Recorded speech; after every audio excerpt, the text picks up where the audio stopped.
அளவற்ற அருளாளனும் நிகரற்ற அன்புடையோனுமாகிய எல்லாம் வல்ல அல்லாஹுவின் பெயரால் துவங்குகிறேன்.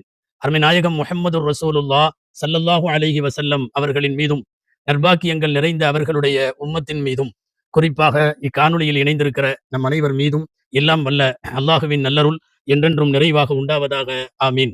அன்பானவர்களே, அல்லாஹுவின் திருப்பெயரால் இந்த பெருநாள் குறித்தும் அதன் பெருமதிகள் வெகுமதிகள் குறித்தும் அன்றைய நாளில் நாம் செய்ய வேண்டியவை குறித்தும் சில விஷயங்கள் உங்கள் சிந்தனைக்காக.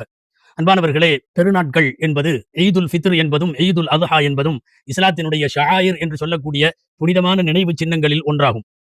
அல்லாஹு ஜல்ல ஷானஹு தஆலா உலக மக்களுக்கு வழங்கி இருக்கின்ற மிகப்பெரிய மகிழ்ச்சிக்குரிய திருநாள் இந்த ஈகை திருநாள். குர்ஆனில் அல்லாஹு தஆலா சொல்லுகிறான், குல் பிஃபத்லில்லாஹி வ பிரஹ்மதிஹி ஃபபிதாலிக ஃபல்யஃப்ரஹு. அல்லாஹுவின் அருளை கொண்டும் கிருபையை கொண்டும் அவர்கள் மகிழ்ச்சி அடையட்டும் என்று சொல்லுகிறான்.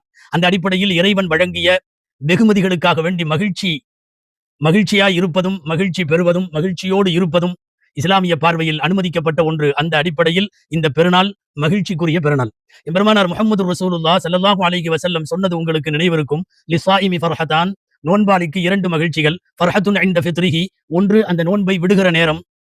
இன்னொன்னு வ ஃபர்ஹத்துன் இன்த லிகாஇ ரப்பிஹி, அவன் ரப்பை சந்திக்கிற நேரம். நோன்பை விடுகிற நேரம் என்பதை யௌமியா ஷஹ்ரியா என்று 2ஆக சொல்லுவார்கள் மார்க்க அறிஞர்கள். ஒவ்வொரு நாளும் நோன்பை பூர்த்தி செய்து நோன்பை திறக்கிற போது ஏற்படுகிற மகிழ்வு, அல்லது ஒட்டுமொத்தமாய் 1 மாத காலம் நோன்பு நோற்று அந்த நோன்பை ரமதானுடைய பிறையை முடித்து அடுத்த ஷவ்வாலுடைய பிறையை எதிர்நோக்குகிற போது ஏற்படுகிற மகிழ்வு, இதை ஷஹ்ரியா என்று சொல்லுவார்கள்.